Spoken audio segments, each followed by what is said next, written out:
방위비 49% 인상, 마음이 급한 대선주자 트럼프, 전혀 급할 것이 없다는 한국. 2020년 한국과 미국이 한미 방위비 분담금 협상을 하고 있습니다. 해당 연도 방위비 협상을 지금처럼 오랫동안 타결하지 못한 적은 없었습니다.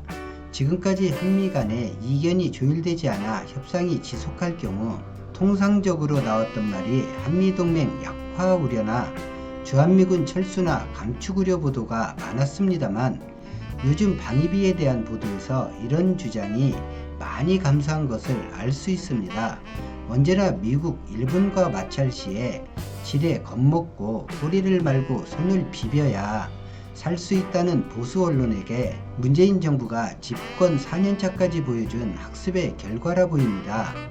한국이 할 말 다하고 주장을 고수하면서도 대등한 협상력을 유지하거나 때로는 우위에서 협상을 할 수 있다는 것을 보여주며 실제 국익에는 피해를 가져오지 않은 결과입니다. 2019년 7월 아베가 무역보복을 단행하고 한미 방위비 협상장에서 미국 드와트 대표가 40분 만에 자리를 박차고 나갔을 때 국내 보수 언론이 배설한 한국 망국론에 가까운 기사들을 떠올려 보면 그래도 조금은 변하고 있는구나 하는 생각이 듭니다. 외국과 협상을 할 때 가장 든든한 우군은 국민 여론과 언론의 지원 사격입니다. 이 쌍두마차가 함께 움직일 때 가장 큰 국익이 발생하는데, 그동안 미국과 일본이라는 나라와 협상할 때 같은 편에 선 적이 없었던 것이 사실입니다. 지금도 미국이 요구하는 방위비에 대해서 남의 나라 소식을 전하듯 원론적인 사실만 전할 뿐 미국 요구안에 대해 감히 문제점을 논평하지 못합니다. 아직도 미국, 일본은 거의 성역이지요. 트럼프가 한국에 요구하고 있는 방위비 분담금 규모가 연간 13억 달러 규모인 것으로 알려졌습니다. 2019년 한국 측 분담금 대비 49%를 인상하라는 것인데, 한미 양측 협상 실무팀이 잠정 합의했던 금액보다 4배에 가까운 인상률입니다. 미국 측은 3월 말 트럼프 대통령이 13% 인상안을 거부한 이후 13억 달러를 사실상 최종 금액이라며 수정 제시한 것으로 알려졌는데, 트럼프 행정부의 한 당국자는 이에 대해 우리는 50억 달러에서 13억 달러까지 상당히 많이 낮췄다며 미국은 유연성을 보여왔다고 주장했는데, 주장했다기보다는 하소연에 가까운 사정을 하는 모습입니다. 2019년 방위비 협상 때를 잠시 되돌아보면 현 정부 성향을 알 수 있기 때문입니다.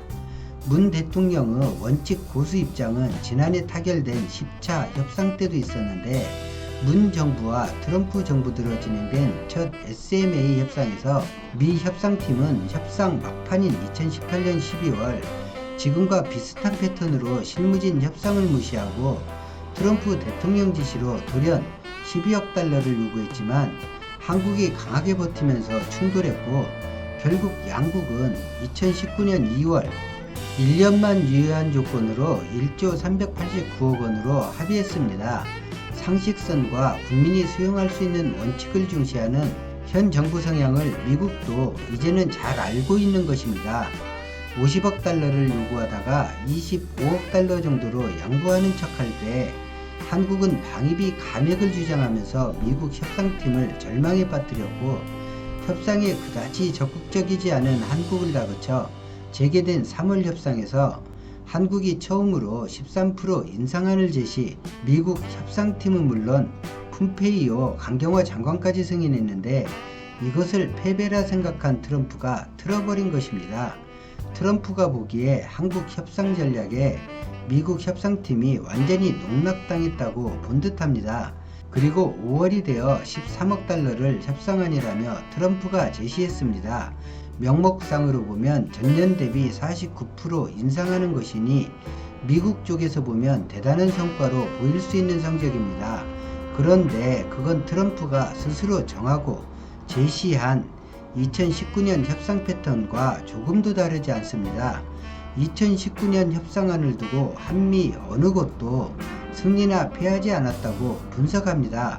트럼프만 자신이 패했다고 생각합니다. 트럼프는 진심으로 사드, 제주 해군기지, 오산 군산 등 공군 군사시설 사용을 보장받는 선에서 주한미군을 철수시키고 싶어 합니다. 82 years and we get nothing. We get virtually nothing. And South Korea and I have made a deal where they're paying a lot more money and they're going to pay a lot more money. I have to be honest, and I used to say this during my campaign, as you know probably better than most. I want to get our soldiers out. I want to bring our soldiers back home. Yeah, we've done exercises for a long period of time working with South Korea, and South Korea contributes, but not 100%, which is certainly a subject that we have to talk to them about also.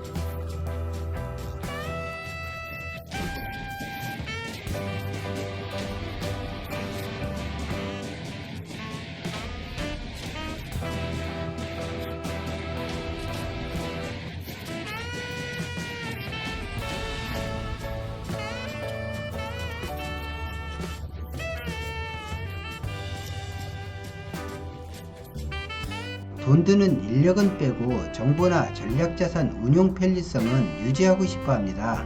이 부분에 대해 미국 대부분의 정관계나 군부는 매우 위험한 사고라고 판단하고 있습니다. 그래서 미국 의회는 국방수권법에 주한미군 철수나 감축을 못하게 규정해버린 것입니다. 사업가 출신 트럼프가 보는 경제 관점의 주한미군과 전혀 다른 시각을 보여주는 것입니다. 대부분 국민은 13% 인상안에 대해 이 금액도 과하다고 평가하고 있습니다.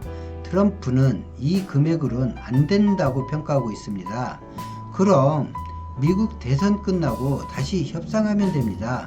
한국이 군사 지정학적으로 중요한 예를 하나 들겠습니다. 제주에 해군기지가 있습니다. 만약 그 해군기지에 천연가스로 사용료를 받으면서 러시아 군함이 정박하고 사용할 수 있게 된다면 어떤 일이 벌어질까요? 부동항이 없는 러시아에 한국은 은인이 됩니다. 일본은 목에 칼이 겨누어진 형상이 되고 중국은 남중국해를 강하게 주장하지 못하게 됩니다. 이제 항행의 자유라는 것을 러시아도 주장하게 됩니다. 미국은 동아시아, 동남아시아에서 인신폭이 현저히 힘들어집니다.